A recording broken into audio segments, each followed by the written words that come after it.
Okay, I'm just going to quickly go over kind of my process for designing chucks for, in our case, integrating micro and nanofluidic devices with the macro world.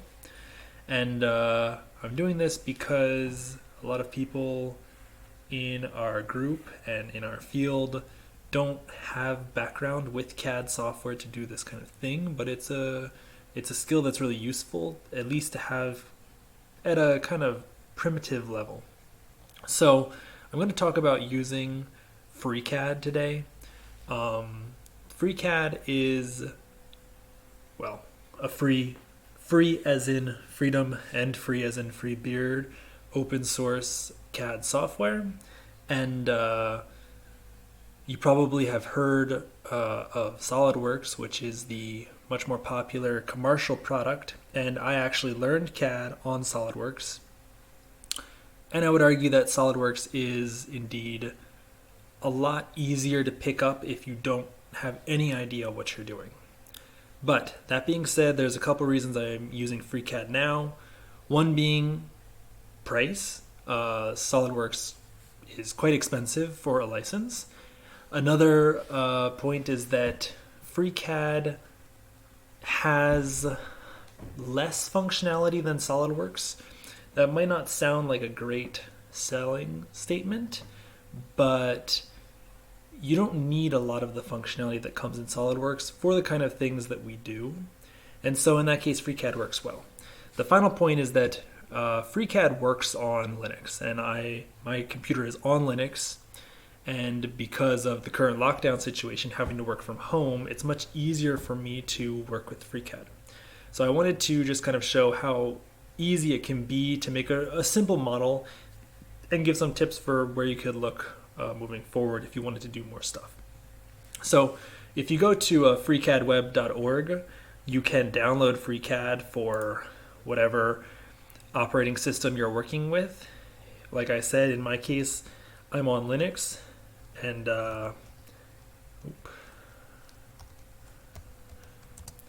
you can see I'm running Fedora 32 right now. So in my case, if I wanted to install it, it's a simple command line command. I've already installed FreeCAD, so that's not a big issue. And I also recommend, if you want to do renders with FreeCAD, you can also install another software called Pavre. And Pavre also has a website, pavre.org. It's a raycasting rendering software that's also free and open source. Seems a little unintuitive to some people, but if you're not doing a lot of rendering, it's actually a bit easier to learn the scripting language of Pavre than to learn Blender. Anyway, we'll talk about that a bit later. So for now, I'm first just going to launch FreeCAD.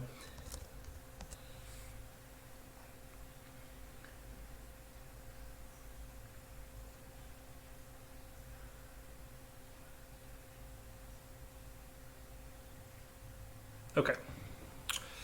So this is the default menu you get when you start FreeCAD, at least on my system.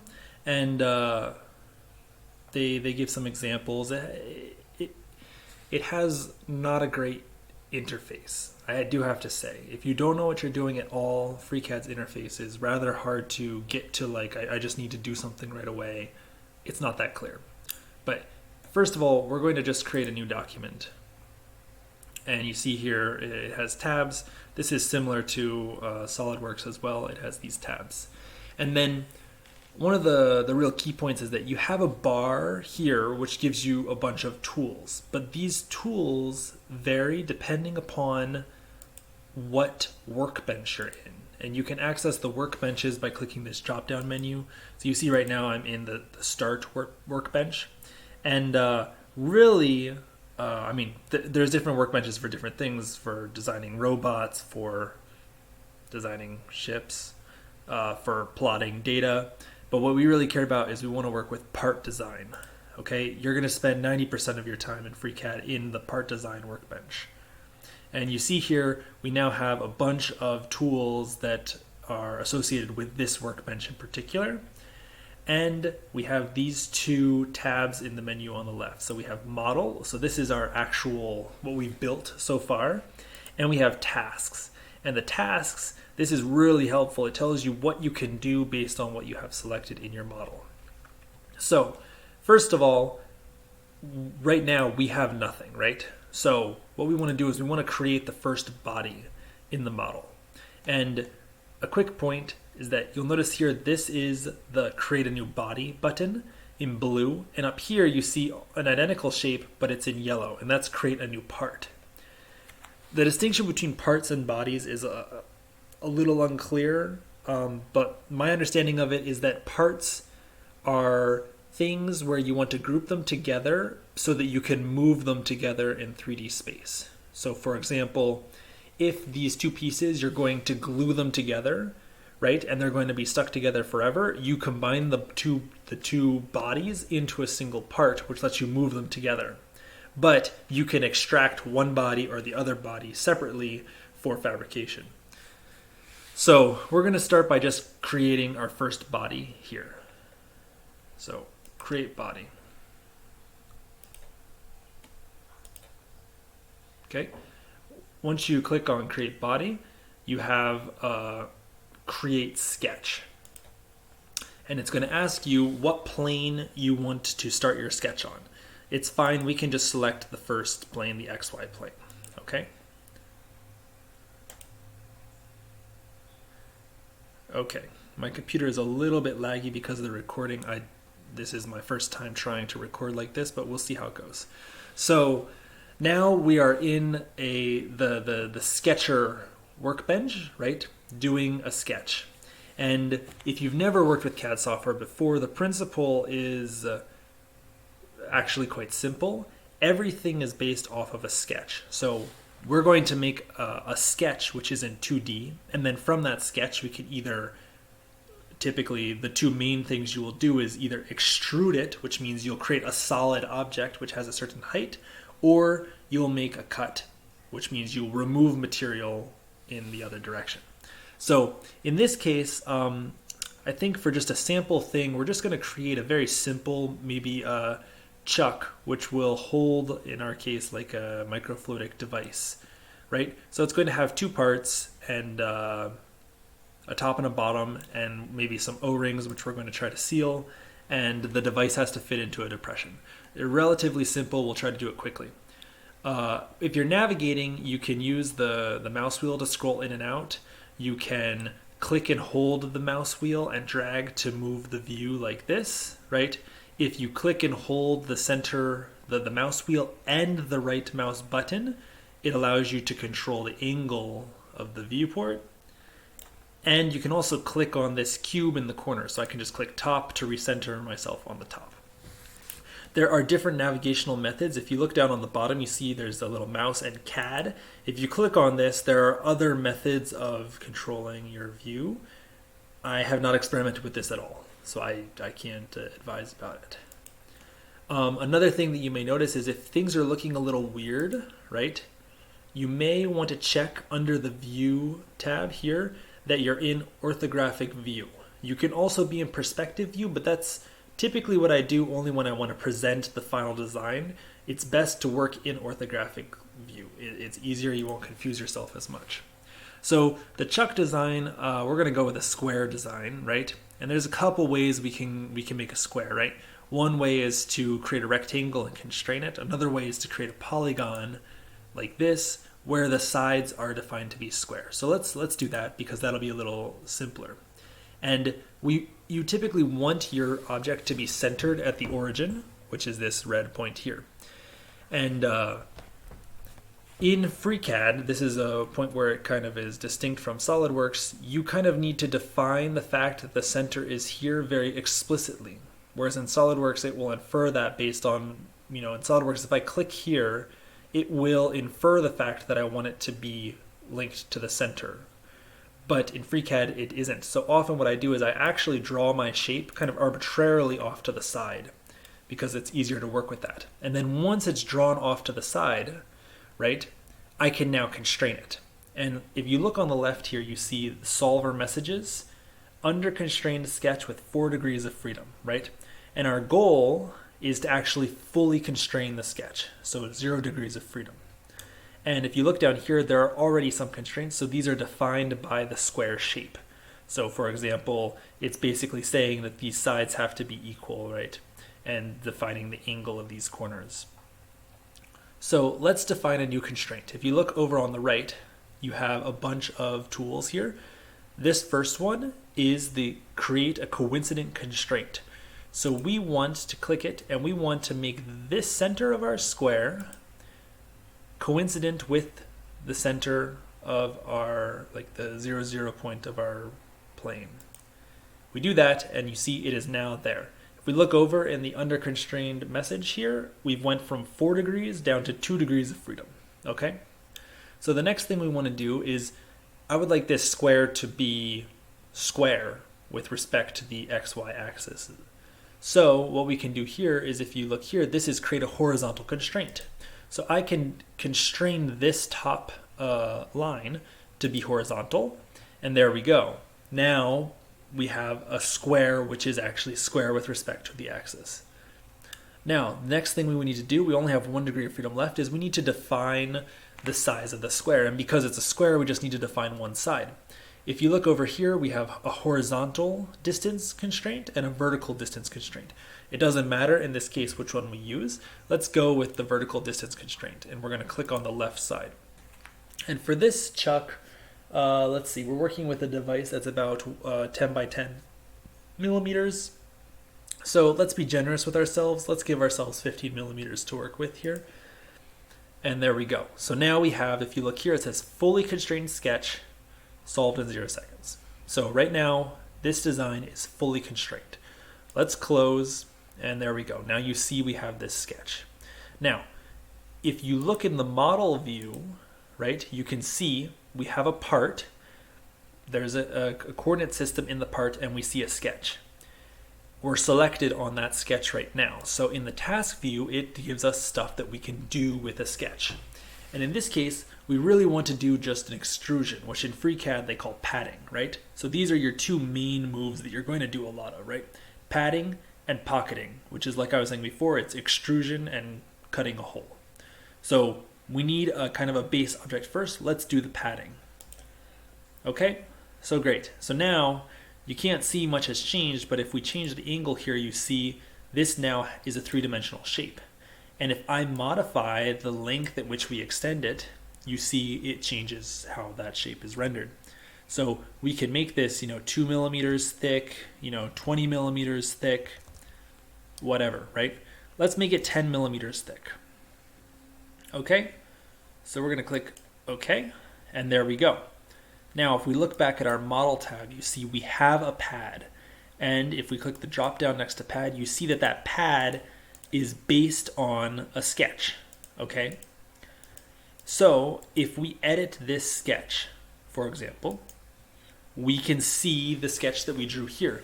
And we could go in here and we could say, actually, I want this to be 16 millimeters, and it will change the sketch. And when we close out of this, this 3D shape is now 16 by 16 millimeters.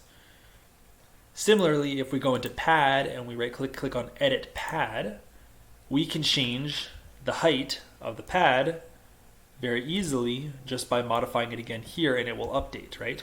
So this is a really nice feature. Well, I suppose this is a feature really of all CAD software, but you should know how to use it. So now we have this first shape. What we need to do now is we want to cut out an opening to hold our device, okay? So what's the easiest way to do that? Well, we need to make a new sketch, right? And that sketch should be defined on this plane, right? Like the plane of this 3D object. So what we can do is we can click on this plane. You see it's now highlighted in light green, right? If we go back to the task menu, they give you some options and they give you create sketch. So let's create a sketch. And now you can see we are on the surface of this object. Okay, so now what we want to do is we want to draw a new square which is going to hold our 1 by 1 centimeter device. Okay, So I'm going to do the draw square shape, and I'm going to draw a square like this. Now, there's something that I should note here, which is that if you look at this button, I think it's this one, yeah, this button here, right? Toggles the toolbar or selected geometry to and from construction mode. Let me click that real quick and draw another square. Okay, now, this square, you'll notice, is in blue, and this square is in white. Now the difference is that blue lines are construction lines. So you can't make any cuts or extrusions from them. They're tools for you to help align your features or to measure distances, things like that, right? The white ones are the ones that you actually are going to want to cut or extrude. So if for some reason nothing is working, double check that your feature is actually in the correct mode, because I've made that mistake many times myself, and that's often what it is. Okay, another thing is that maybe you want to reference the distance from this edge to the edge of your square, right? For example, well, you can't just directly measure that distance. Let's do the horizontal distance measure. Let's say we're going to the center, right? I click on the center here, and then I try to click on this edge. Doesn't work. That's because this sketch, right, is kind of independent from the rest of the design. So what you have to do is use this button here, create an edge linked to an external geometry. So what this is going to do is if I click this and I go to this line, you see it highlights yellow, I click. What it does is it creates a line on our sketch, which is in fact a reference line. So it's like the blue lines, but it's a line on our sketch based on the geometry of another surface below us, okay? So now that I have this, I could then put in this constraint from something here to say a corner here, right? And I could say this has to be 3 millimeters, and then there we go. We have a set distance, a constraint between this edge and here. This is a little bit different from SolidWorks. SolidWorks is a little more flippant with how you define these constraints, which is good for ease of use, but once you have an understanding of it, it actually helps you make better design, I think, to kind of have to deal with this. So let's undo this stuff. We actually, all we need to do here is we want to constrain this square so that it's at the center, and then we want to make this horizontal, and then we're going to define the size of the square. So just because our chip is 1 by 1 centimeter, which actually it's not, because of course there is some tolerance in the design of the chip, which I won't go into. That goes into a bunch of microfabrication and packaging details, but it isn't exactly 1 centimeter, and you want to be sure that it can fit into the device. So let's make it a little bit bigger, right? How much bigger? Well, that depends on how tight your tolerances are for aligning gaskets with openings and things like that. So in this case, I'm going to be not too generous, actually. I'm going to give it about 1/2 of a millimeter. So this allows, in my case, for the device that I'm thinking of, this allows for tolerances in dicing the devices and different tolerances like that. So let's say okay, great. You'll notice that I'm still in the define vertical constraint. If you right click, it will just turn back into a default cursor, and then you can drag these guidelines out. It doesn't really matter that you do, it's just for ease of viewing. Okay? So great, we have a sketch. We look here, it's fully constrained, so we can close. Okay? Now let's just check the model real quick. You'll see we have a pad which has the original sketch under it. We have a new sketch which we're on. Let's now create a pocket. We want to cut this out of the feature, right? So let me just show. If I did pad here, it would create a new growth based on that sketch. I don't want that. I want to select this sketch and I want to make a pocket, okay? And you see now with the pocket, it's cutting into the feature. And you can choose a couple things. You can like cut up to a certain face, right? You can cut through the entire material. or you can cut to a certain measured dimension, right? In our case, right, in my case, my device is 500 microns, right? So I could make this exactly the height of my device. Would that be the smartest thing to do? Not necessarily. Not necessarily. But for the purposes of this design, that's what I'm going to go with. This means, though, that any sort of O-ring sits above the surface of this feature, right? So it's just something you have to think about when you're doing this kind of design. So I'm going to accept that. Great. So now we have a pad and we have a pocket. Now, if I modify this pad, this original pad, and I make it a little bit shallower because that seems awfully thick, I'm going to make it 5 millimeters. And then I click OK. Oh no, where did our pocket go, right? Well, you see that this is kind of like a hierarchical tree. And so the last thing that we've edited, that's like the most active thing. So only the stuff that came before it is rendered. If I go back to Pocket, right, I can double click on it. It will ask if I want to edit it. I say, okay, no. And then you'll see you view the pocket, okay? So just in case you lose something, right? Another thing you can do is right now we're on this body. If I press on it and I press space, it will hide the body. This is useful for later when we're going to have multiple parts. Let's reveal it again. Now, on this part, right, we're going to put the device itself. And we're going to probably put some screws on it. So maybe we should make holes for screws. Now, what I usually work with is I'm usually ordering parts from some place like McMaster-Carr, right? So let's say I want to use a 256 screws. Let's see what they have available, right? And in this case, I actually want to use a plastic screw because this part I would have 3D printed. And you can see 256, and then this is the length of the screw. I'm not sure. Well, it doesn't matter. Let's just pick one, right? We're going to pick off-white, this one. Let's just look how that is, right? Socket head screw. That looks good to me, okay? So what we need to do here now in our design is we need to make a hole that will accommodate that screw.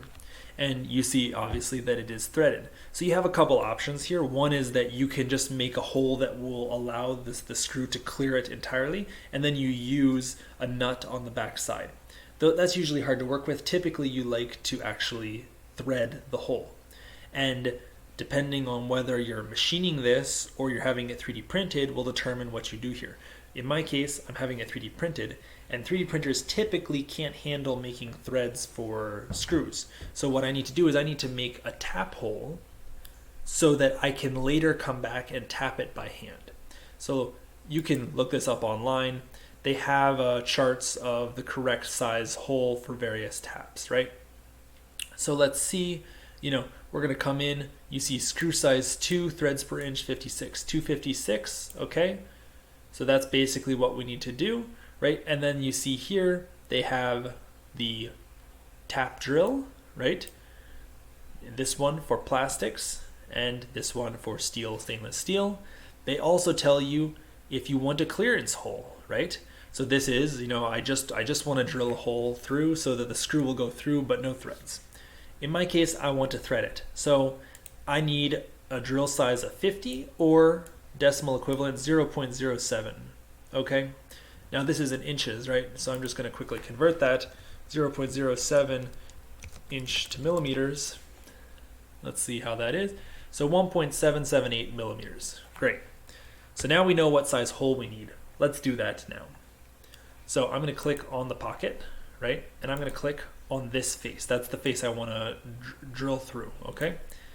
And I want to now go in here and create a sketch, okay? Now, first thing I'm going to do is think about where I want to place these holes. If you're sealing against some sort of pressure, you really have to think about the symmetry of the sealing, of the force that you're applying in order to seal, especially if you're working with delicate glass devices. I'm not going to go into great depth about that now. I'm just going to draw one. I think I'm going to go one into each corner here in this case, right?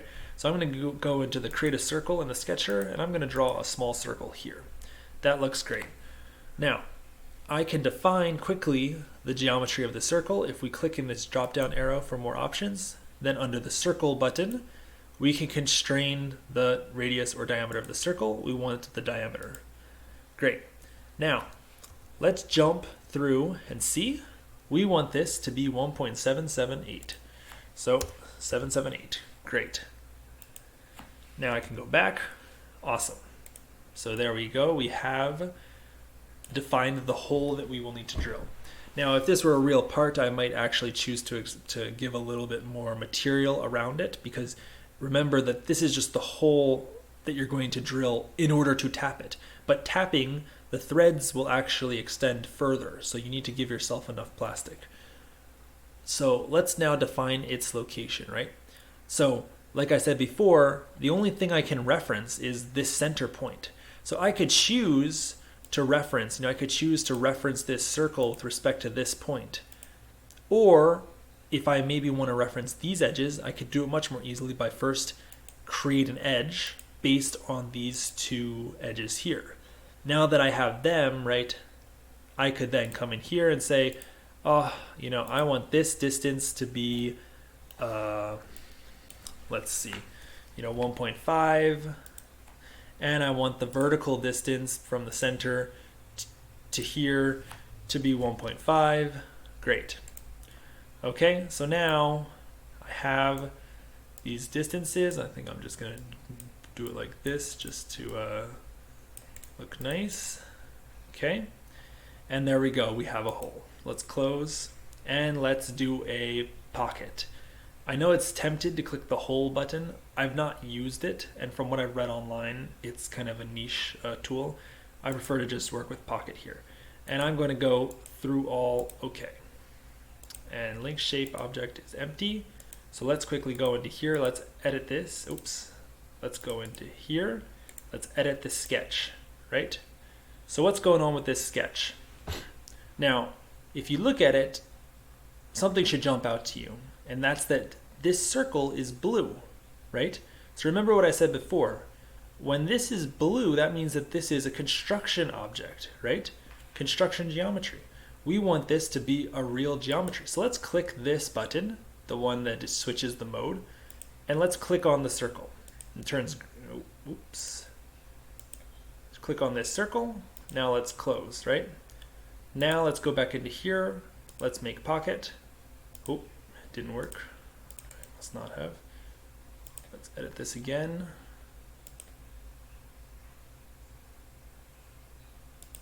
There we go. Sorry. You have to select it first and then click. So now, if you look at it, well, it's the light green. It's turned into a white circle underneath the selection. I'm going to close this. Now you can see it on the face here. Now we go back into tasks. We want to create a pocket with it. And then in this case, I want to go through all, right? I just want to cut through the whole device. Okay, so I click OK here. Great. Now let's look at our model.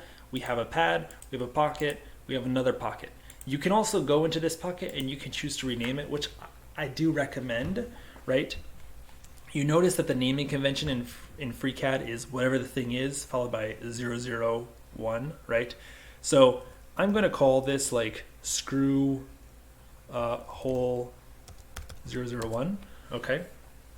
And you'll see why in just 1 minute, because we need 4 of these.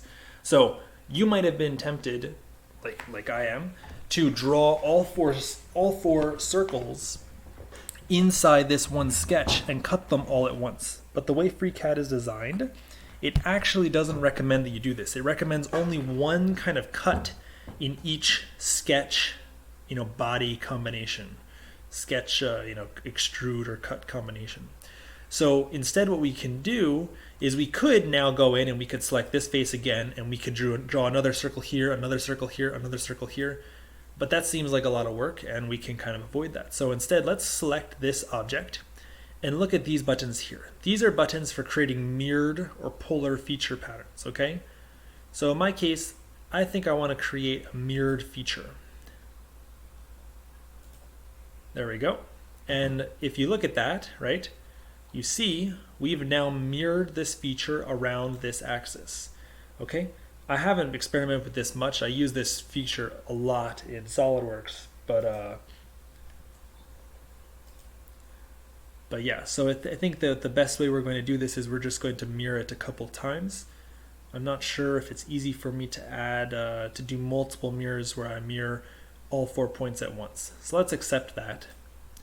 Great. So now we have this, then we have a mirrored version of this. Let's now take this again. Let's mirror it again.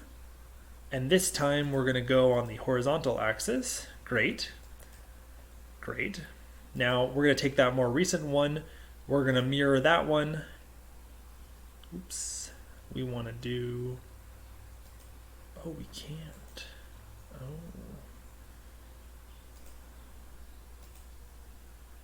Well, actually, we only need 2 holes on this device because our top piece will only be on this half of the device. So let's stick with the 2 holes. I have to explore a little bit more. Maybe it would have been better for me to make this as a polar pattern mirroring. The point is that if you need to do this kind of thing, it's something where you can easily look up the functionality of this. There's always a wiki. If you click on this, what's this button, and click on any of these tools, it will tell you the functionality of the tool when it loads it. There we go, right? So you can see how this can be used to create different patterns and such. So that's great. Let's close this. So we have now all of this feature. This is pretty much everything we need for this bottom part. So let's actually start designing a new body, right? So important here, you don't want to click on one of these faces. Let's just go to tasks. Let's create a body. Let's create a sketch, and when they ask for the sketch, let's draw it on the same plane. Okay, so this is the XY plane. We select that, great. Now what we want to do is we want to draw a top half, right? So we're going to draw it so it's about half, yeah, let's do pretty much exactly half, right? So we can come in here and we're going to use a rectangle shape, right? Let's just draw it like that. Now, I can see already this is blue because the construction object. Let's make sure we switch back to the mode where we're not in construction mode. We draw it, it's white, great. Now, it's a bit hard to see because of course the plane that we're drawing on technically is below the object we've already created. So what I can do is just hop back into model. I can click on the original object, body, and press space to hide it. Okay, so now we can go back to this, we can go back to tasks, we're here. That's great, right? Now, we want to make sure that this is horizontal. Oh, it's just because it doesn't look horizontal because I'm not lined up. I'll click on this to recenter myself. Okay, and then we're going to want to probably position this with respect to the bottom and position the size. So if I recall correctly, we made it so it was 16 by 16, right? So this, we're going to want to make this 8. And this one, we're going to want to make it 16. Okay, that looks great. Now, we can probably most easily constrain it with respect to this point, right? So we can say, I actually want this, distance from here to be 0, and then from this distance from here to the other point to be 16. That's entirely possible. Another option is that we can go into here and we can say, I forget exactly, symmetry constraint, right? I believe it's this. So we want to create a symmetry constraint and we want to make this, this, and this, boom, all in one move. So what we've done is we said these 2 points need to be symmetrical with respect to this point. And that's how we get it exactly in the position we want. Fully constrained sketch, close, done. Great. Now we can pad this out. So let's pad it out. Let's make it, I forget what we resized the other one to. Let's make the top piece, I don't know, 3 millimeters. Let's go 5. Let's give ourselves a little more material. Okay, now, if I click back on the first one and I unhide it, you see everything looks a bit weird, right? Because these 2 objects are overlapping. Later, we will actually move them in order to position them properly, but we don't need to do that now, okay? So on this one, right, I actually want to cut the same holes in the top, right? So let's just quickly do that. We'll go in here, we'll go into task, let's create a sketch, right? So we know that we're going to want a circle here, and we know that we need to use these two as reference geometries. And let's pick this distance. Oops. And oh wow, I cannot remember what the distance that I selected for last time. So let's first jump and see the radius of this circle, 1.778. Yeah, or sorry, the diameter, 1.778. Great. Let's drag that there. Now, let's go in here, right? 2.5, was it that? Was it that, or was it 2? Let's set it to 2. The thing is that we can always come back into this as soon as we check on the other design. Okay, great. Let's close that, and let's actually even make the cut, right? So let's make a pocket here, and this is going to be through all. Okay, great. Now, I'm going to hide this body, oops, by pressing space, and I'm going to unhide the original body. And on this original body, I want to look at this screw hole, and I want to edit the sketch. And if we look in here, we can see immediately it's 1.5 by 1.5. So we need to make those other holes on the top piece a little bit closer. Let's close this, right? Let's go back into this one, and let's modify this sketch. Oh, and you see, again, we're going to want to hide the original body and unhide this body. There we go. And now we can just double click here, make that, maybe drag this so it doesn't look so good, but there we go. Perfect. So now it's placed correctly. We can close this out, and the hole is still there. We've already told it that we want to cut through the whole material. It's just changed the position. We take this pocket, let's mirror it. Now we have the one on the other side. Great. So everything's looking good so far. Now on the bottom, maybe we want to create a depression or an opening for an O-ring, right? It's very simple. I just go to the bottom. Instead of cutting on this face, maybe I want to cut on this face. Now, instead of actually doing the O-ring depression and making it the correct fit, because O-ring tolerances and designing a good seal with an O-ring is a complex topic of its own and kind of goes beyond the extent of just basics of how to use FreeCAD. Instead, let's just do something real simple. Let's make an opening that connects to a channel. So I'm going to sketch on this face again. Let's make another sketch here. Great. And let's make a cutout on this face. So I want it like a semicircular cutout on this face. So I'm going to draw a circle. Okay. And I'm going to make this center of this circle coincident with this. And then I'm going to define the diameter of the circle. So let's make it 5 millimeters. Great, that looks great. So fully constrained, everything's good. We close out of this. You see we have this sketch. And then I'm going to make a pocket, and I'm going to cut through it all. Great. Now you may have noticed when I defined that, I could have, it was already cutting through the whole material because it was cutting through 5 millimeters and the material is 5 millimeters. But if I know I want it to cut through all, I tell it cut through all, because if I choose later to change the thickness of this material, then maybe you will have a point where there will be some material left on the bottom. It's much easier to just explicitly state what you want from it. Now, this edge is looking pretty sharp. Maybe I want this to be a more gentle transition, right? So what I can do is, let's see if I remember the button. If you look here, there's a fillet or a chamfer, right? Now, you'll understand more about what these are if you get some machine shop training, which I highly recommend doing if you plan on having these parts machined for you. But in this case, we're going to make a fillet on the edge. So I'm going to select the edge first. Okay, so I'm going to select this edge, right? And I'm going to say, I want you to make a fillet for me. And you see, we can pick the radius of the fillet. So that could be a 5mm fillet, it could be a 3mm.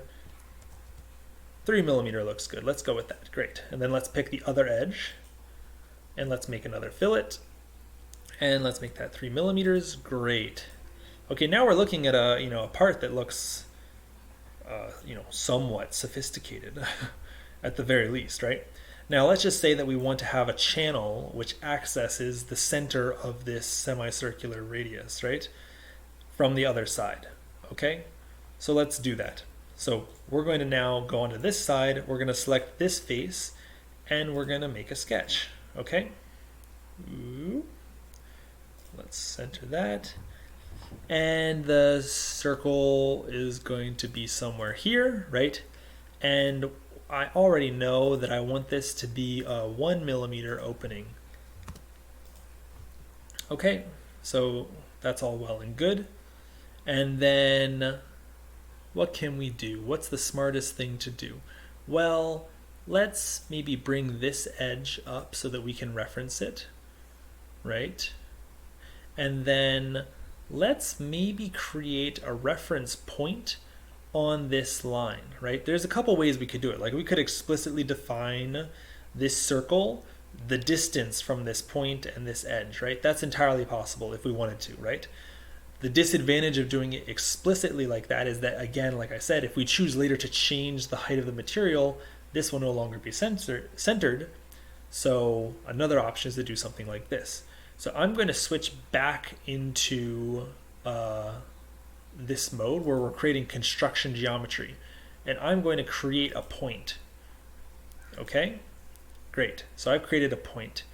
And now I want to tell that point that it has to be symmetrical with respect to these 2 points on this top bar. So I'm going to go here, here, here. Great. This point is now symmetrical, which basically means it's just, exactly between the two, lines up with the origin. Okay? Now I want the center of this circle to be symmetrical with respect to these 2 points. So I can go here, here, here. Now our circle is defined to be exactly in the middle of the device. If I later choose to make this device 20mm thick, this circle will still be exactly in the center. Whereas if I told it now, I want you to be 2mm from the bottom, then I exchange the height of the device, it's still 2mm from the bottom. So this is great. We now have this sketch. Now let's make a pocket, right? And again, I can just go through all because I just want to connect with this front side. Okay, we click OK. Great. So now you have a part that looks kind of this part doesn't do anything. I would never design this piece particularly like this, but at least you can see that you can build a kind of complex shape in a short time. So let's unhide the original object, and you see it doesn't fit. Okay, so what we can do is if we go into this body, right, we can transform it. Wow. And now, if you look here, you have 3 arrows you can use to move it around, and you can control the translation increment, right? So I could drag this up like this, and there we go. Now our objects are positioned properly, right? Pretty simple. Now, as far as I know, FreeCAD currently doesn't have collision-based assembly, right? So you can't, it will allow this object to always pass through the other object. So if you want to just bring them together and get one to stop on the surface of the other, without installing add-ons, I don't think FreeCAD has that functionality yet. However, if you know the distance between the object should be, it's pretty easy to kind of do these kind of pseudo assemblies quite quickly. Now, so that looks great. That looks great. Now, I think I might actually want to put the screws in though. I may just want to see what that looks like. So let's go back to the website with the screws. Okay, and one reason I really like McMaster Carr is that if you look and let's see, we have to pick the material, I think. There we go. We picked the material. If you come down, they have various CAD files, right, of this particular screw. So In this case, we're going to use the 3D step file. I'm just going to save that real quick. Let's save it. Sure, you can see I've already downloaded this actually. Sure, we'll overwrite it. And now let's go back into here and let's open up that file. Downloads. Here it is. Now the screw, because it has a lot of edges, it's going to take, like when you move it, it takes a little bit more time. But there we go. We have this screw, the one that we want to purchase and use in our device, the model of it, we have it right here, okay? So that's great. I'm going to come into this screw. I'm just going to go in and I'm going to copy it. I'm going to copy this whole body just like this. I'm going to go back into my object here, and I'm going to, I think I just have to go into here and Control V. Yep, Control V. So now we have the screw right there. Okay, now I'm actually going to paste it twice. So now we have 2 copies of the screw. And I could come in here, I could rename this, right? So this could be screw 001, and this could be screw 002. Great, we have 2 screws. And then I can come in, I can transform it, right? And in this case, I need to rotate them. So, there we go. I can just rotate it like so. Great. And then once it's rotated, I can move it into position.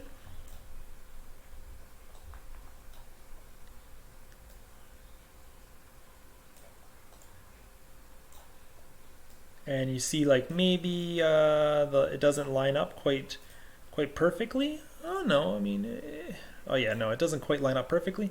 I could reduce this translation increment, right? So I could make this maybe 0.1 millimeters. And when I come in here, right, I have a little bit more fine-grained control. I can look at the side view in order to try to line that up better.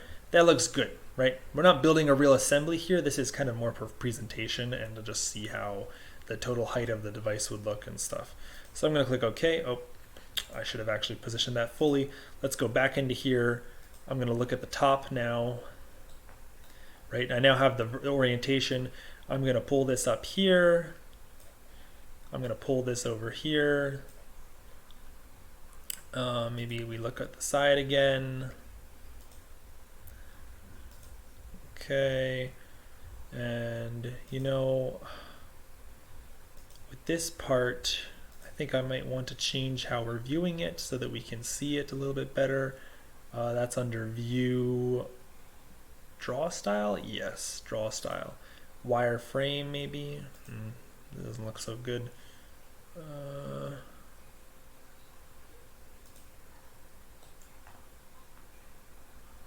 Well, okay, that seems good enough actually.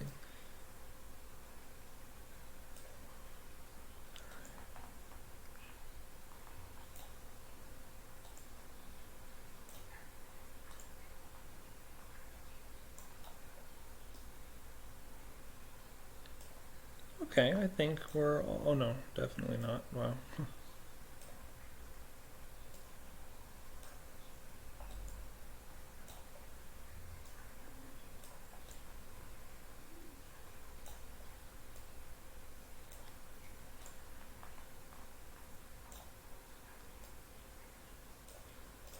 Okay, let's go with that. And then for screw 2, we can also transform it. Again, we're going to do the same thing. Rotate that up, move that over. And let's bring it up to this face.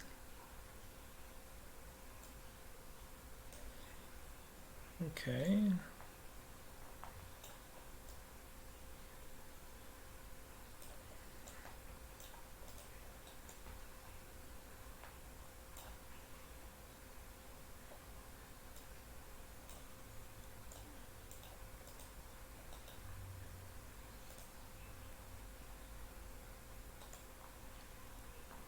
Okay, that seems okay. If you actually had to design this device like with a well thought out plan from the beginning, you would know what this displacement would be. I mean, you see here, obviously I've picked the wrong screw for this design. It doesn't even reach into the bottom half of the chuck, right? But again, it's just an example. So I'm going to go back into the normal display mode, view, draw style, flat lines. That looks good. We click OK here. Now, we have our device, and you could also choose, and what I often like to do when I'm presenting devices is to actually explode this out. So I would actually have these offsets so that you could see the separation between the different components, but it's okay for now. What we can also do here is we can change what the material of the bodies are. So example, if I go into the bottom and I go into appearance, right, I can pick, they have all these, oh, I want it to be gold, or I'm not too sure why you would pick certain things, but plaster, plastic, whatever, right? Usually I just leave this on default and I pick maybe a different color. Sometimes you might also want there to be some transparency on it. That can also help a lot with aligning features. So let's put it on 30% transparency. Let's make the top 30% transparency as well. There we go. Okay. Now that we have that, we can just look inside. Everything looks relatively good, right? That's pretty nice. Okay. So at this point, you could, take some screenshots, however you want. What you can also do is you can do a render. So this goes back to what I mentioned before about Pavre. Pavre is a rendering software, and FreeCAD doesn't have its own built-in renderer. It ties into Pavre. And Pavre I personally like quite a bit because it has no user interface, right? It's a scripted language, right? So for example, a Pavre file looks something like this. 3.1, right? I mean, yes, it's not an interface, right? But really all this is I'm defining shapes, right? So if you don't do a lot of this kind of rendering, right, Pavre actually works pretty well because you don't have to learn a complex interface like you see in Blender or something in order to do a simple render. And FreeCAD makes this even easier because FreeCAD allows you to tie FreeCAD into Pavre, and it writes the Pavre's file for you. So if we go into, I think under, let me try to remember, is it on preferences?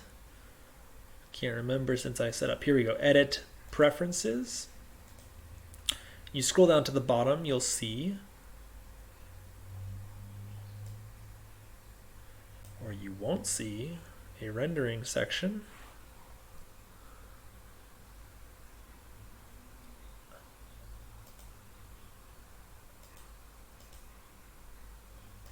Interesting.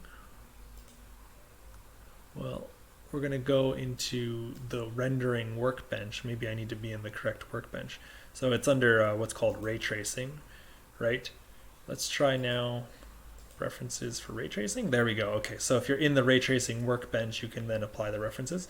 We click on ray tracing here, and you see that you can tell it where your executable is for Pavre. So in my case, I'm on Linux, so it's in user bin, but if you're on Windows, you would have to probably point it directly to the executable, and for Mac, I have no idea. And then you can change the width and height of the rendered image. You can change the flags that are used for the output, all that stuff, okay? Once you have that, we can say we want to make a new Pavre project, okay? We're going to make a new Pavre project, and it's going to complain about the perspective, okay? So what this means is that Pavre, of course, it's going to use a normal perspective in order to render the image, but we're looking at it not with the normal perspective, which means that, like it says here, it might not look like what you expect. So let's just cancel. Let's view it with the perspective view, okay? You notice what changed, right? This is more realistic, I suppose, but a bit harder for doing design. So now we're in this perspective. Let's go back into here. Now it's going to create this POV project. Okay, and then we need to add stuff to the POV project. Right now it's empty. So I can click on this body, the bottom part, and I can click insert a new part. Okay, there we go. Now you see it has that body view. We can add this one. We can add each of our screws. The screws take some time. There we go. Second screw. Okay, so now we have these different parts, right? And what it has actually done is it has written a small script for each body defining the geometry in Pavre, okay? Now, what we can do is we can set the camera. So, for example, I could say, oh, I really want to render something from here. So I can say I'm going to set the camera right here. And then I can say I want to render it. So let's render it. Well, I'm just going to throw it in the trash. Let's replace this one. Yes, let's replace it. There we go. Okay, that is definitely not centered and looks kind of terrible, right? So what I like to do, you can press Q to exit that, by the way. What I can do is I'm going to throw this back a little bit here. I'm going to zoom out a little bit. That looks great. And let's delete this project. Let's make a new project. Oops. Let's make a new project, but let's make it with Radiosity Outdoor High Quality. Okay? And then we go in here. We're going to add all of our bodies back to it.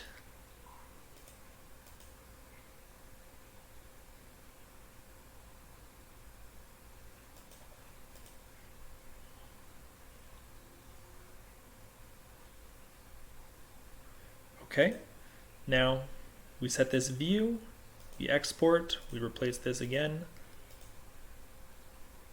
And what it will do is it'll take several rounds to iterate through the rendering process before it produces a relatively nice image. And I think we are pretty close. There we go. So yeah, I mean, not necessary, no. Does it look pretty nice when you're designing a chuck or something? Absolutely.